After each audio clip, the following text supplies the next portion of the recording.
Hello and welcome to this week's webinar where we're going to talk about certain aspects of value perception, how we go about communicating the perception of value to our customers. What we're calling this is the packaging principle. The idea that when we go in and see a customer, we are the package that we're taking in.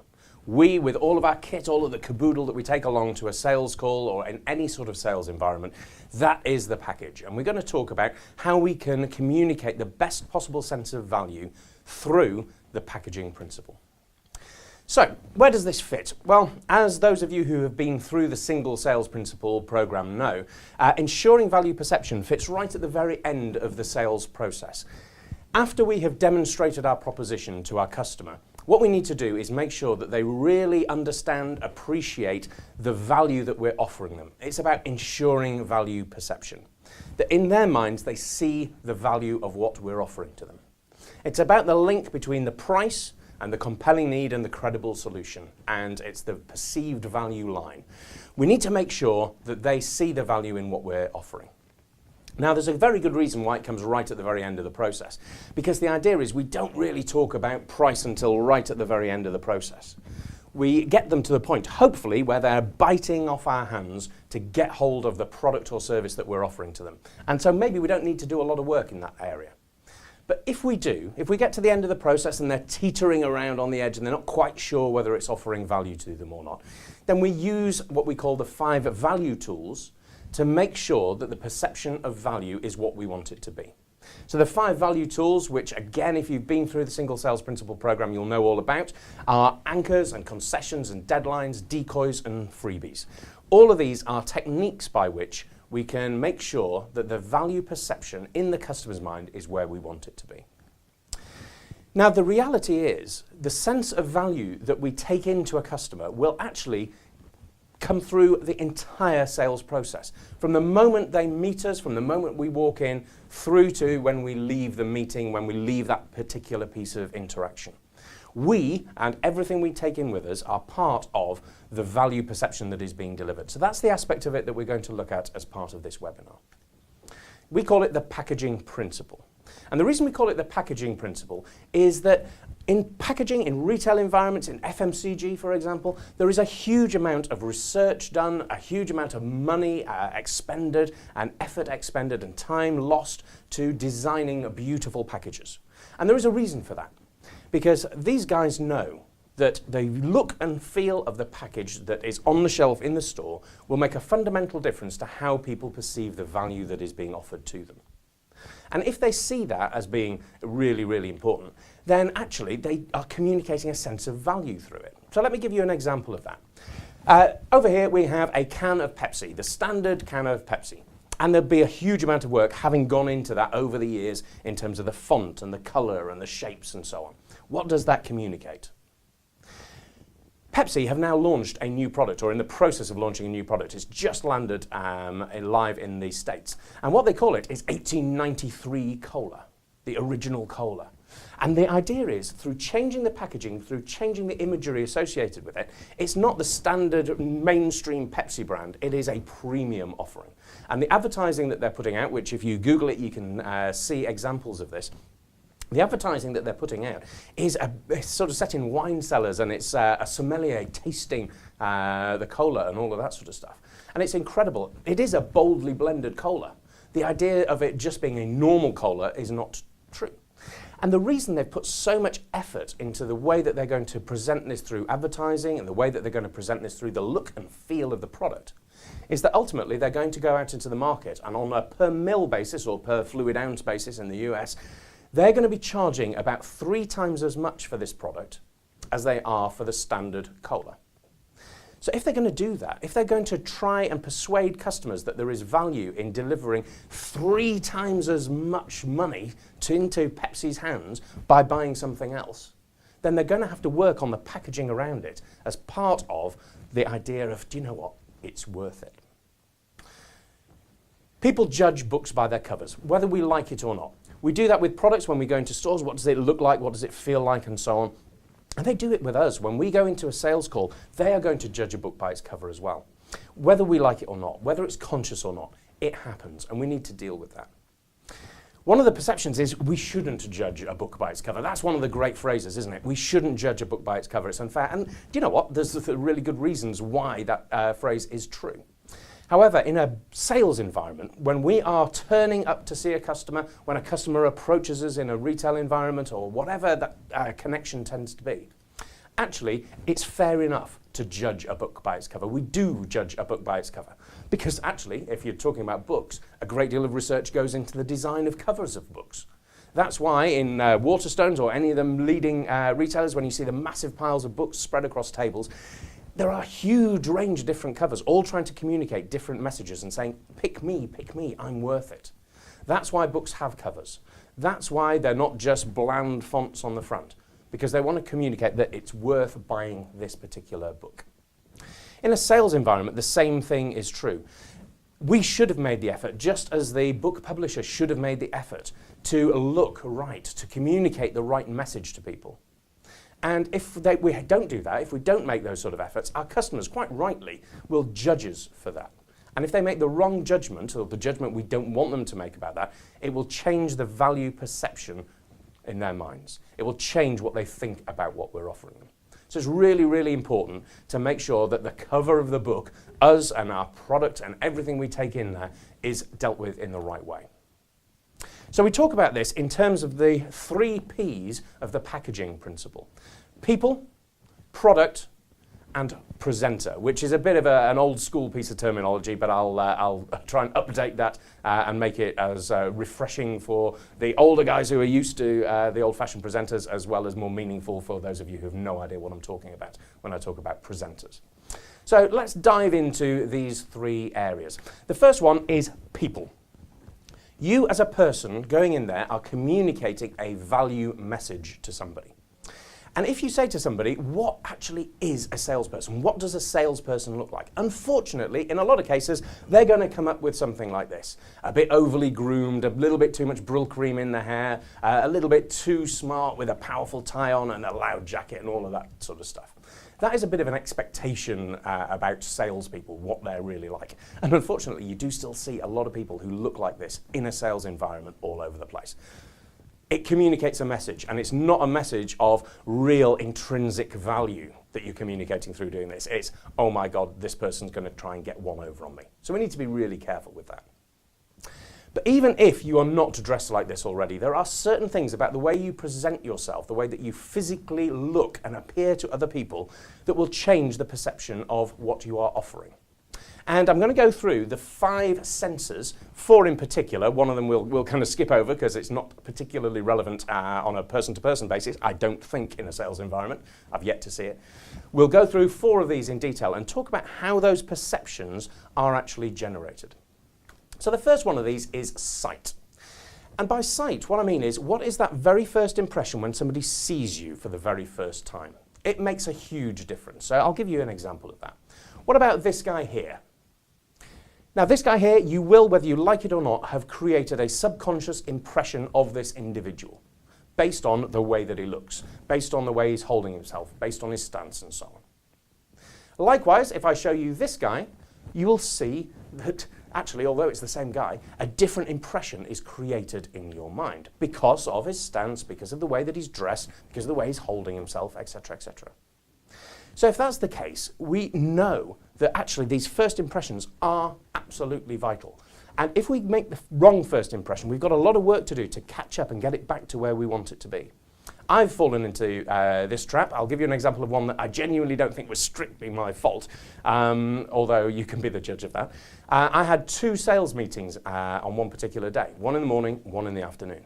The one in the morning was with a big bank, a proper premium bank. And I went in as a former banker myself, in a pinstriped suit with a very smart shirt and a tie on and everything else, looking the business. And I fitted in really well. Everybody else was dressed like me, worked like me. I didn't stand out for positive or negative reasons particularly.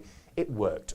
And the first impression that I would have given with the cufflinks on and the shirt neatly ironed and the suit and the tie, etc., would have been what they would have been expecting of me. So they would have seen that actually, do you know what, this guy knows what he's talking about, this guy is delivering the right value message to our organisation. Great. Unfortunately, the meeting in the afternoon was then with a university. And it was actually with the professional students' union body of the university. I took the tie off, but I didn't have time to go and get changed into completely new outfits. So I turned up at a university to talk to people who run the students' union dressed like a banker. And you can imagine how they would phrase that particular word. It didn't go down well at all. And I had to do a lot of work to explain, I'm really sorry, this is not normally my style. I have been at a meeting with a bank, hence dressing like this, blah, blah, blah. And it took an awful lot of effort to try and overcome that initial first impression that had been created purely by what they saw when I walked into the room. So be really, really careful about what people see of you. The second of the senses that we're going to look at is touch. Now, it might seem slightly strange to think about touching people in a meeting, but of course we do. The first thing we do is we go and shake hands with people. And we've all had this experience of the wet fish handshake, the one that is so limp and maybe a bit slimy and maybe a bit greasy and so on. What does that communicate to you? It communicates maybe a lack of preparedness, a lack of confidence, a lack of stature and so on. It's really not a good place to be. Neither, of course, is the obvious opposite of the firm vice-like grip that is crushing the bones. This is creating a message about the value that you're going to offer the customer. Are you just sort of going to be, we'll try and manage the process, or are we saying, I am going to dominate you regardless of what's going on? That changes what people think about the value of what you're offering. So be really, really careful about that initial contact, that initial touch that you have with the customer. It changes the way they perceive you. The third sense that we're going to look at, and one of the most important ones, is the sense of hearing. I'll take you back to the work of Dr. Albert Mehrabian, which we go through in quite a lot of detail on the Single Sales Principle program, where he talks about the idea of actually there needing to be consistency between three particular areas. Body language, which is the 55%, 38% being vocal tone, and 7% being words. Now, the body language we kind of talked about in terms of the look when you go in, the stance that people have and so on. But the words are vitally important, as are the way that we use those particular words. Being able to go in and use words with confidence, use words that generate the sense of value in our customers' minds, it's really, really vital. And if we go in feeling uncomfortable or insecure about what we're talking about, it will come through in the words that we use and the way that we use those words. And it will change the perception of value that our customers have of us. So we need to be really careful about that, and it's about practicing. A lot of this stuff is about practicing so that you feel and sound confident when you go in and give your proposition to the customer. Even if you're not delivering the actual sales proposition itself, if you're trying to make an appointment and get through a gatekeeper, what they hear will change the perception of value of what you're going to be communicating later. And we do a lot of work with people around gaining appointments, saying concentrate on the words that you use and the way your voice sounds, keeping it brief and all of that sort of stuff. Sound as if you have already got through to the person that you want to speak to. Sound as if it is inevitable that that's going to happen, because it will change the perception of value of the conversation that is about to take place. So really concentrate on what people are hearing of you. We're not going to go into this one in too much detail because I am yet to experience a sales call, thankfully, where the buyer and the seller have been tasting each other. That's a different series of videos, perhaps. But what this is about in any sales environment is maybe something to do with the product. If you work in an environment where you're selling a foodstuff, for example. But we'll come on to that in the use of product area. So the fifth and final one, and actually potentially a slightly controversial one, is the area of smell. A lot of salespeople still these days are drowning in some sort of aftershave or other. It's not good. It's not a good thing to do. Equally, unfortunately, we do get the odd occasion, although it doesn't seem to be as frequent these days, where it's at the other extreme. Actually, there's a body odor issue, which may just be a personal hygiene thing, maybe a medically related thing. And from a sales manager point of view, that can be really, really tricky to handle. But it's really vital, because at either of those extremes is going to be communicating a negative sense of value.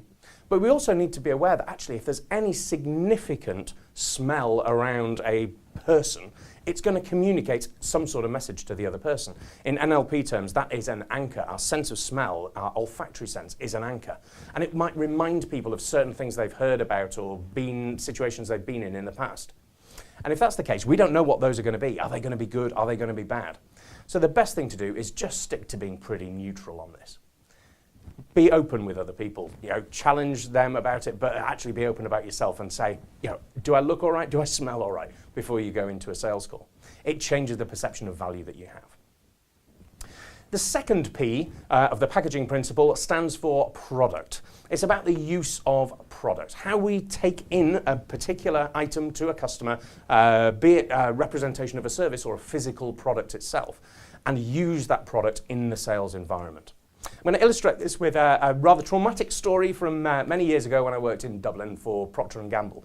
And I was training a sales guy over there, brand new start in the organisation, to launch a product called Vicks Action, which didn't look like this at the time because I'm going back probably over 20 years now. But it was a cough sweet. It was essentially the same sort of product as this. And one of the challenges I had with this particular individual is getting him to remember to take the product in to the customer so that he could show them the packaging. This we would like you to put on your shelves. This is what it looks like. Actually, if we open the bag, look how easy it is to open. Take one out, have a taste if you wish. This is how good it is. Imagine what it does for your throat, etc., etc. It brings the product to life and it communicates that sense of value. Unfortunately, this individual had a bit of a memory issue with remembering to take the product in, and I was constantly having to badger him to say, have you got the product, have you got the product?